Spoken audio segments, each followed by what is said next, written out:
In view of the elections to the autonomous district councils, a lot of our officials, government officials, have been their services have been pressed into election duty, and also ministers, including Deputy CM in charge urban affairs, whose department is directly responsible to this particular issue of relocating of hawkers. So that is why it is taking more time.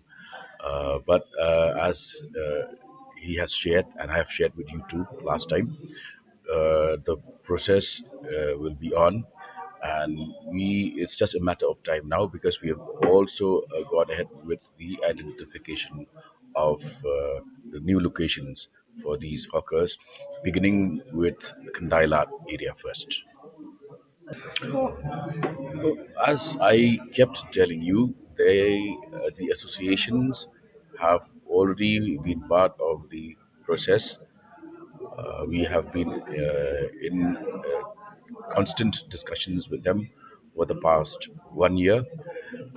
It's difficult to please everybody, but for us, first and foremost, is the interest of all citizens, all users of roads and footpaths.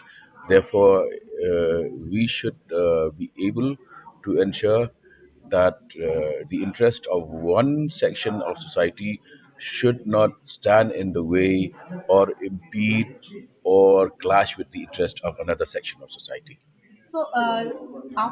We already have clearly defined our goals, action plans, but for details on the matter, the Department of Urban Affairs is the nodal department, and they will be in a better position to answer your queries.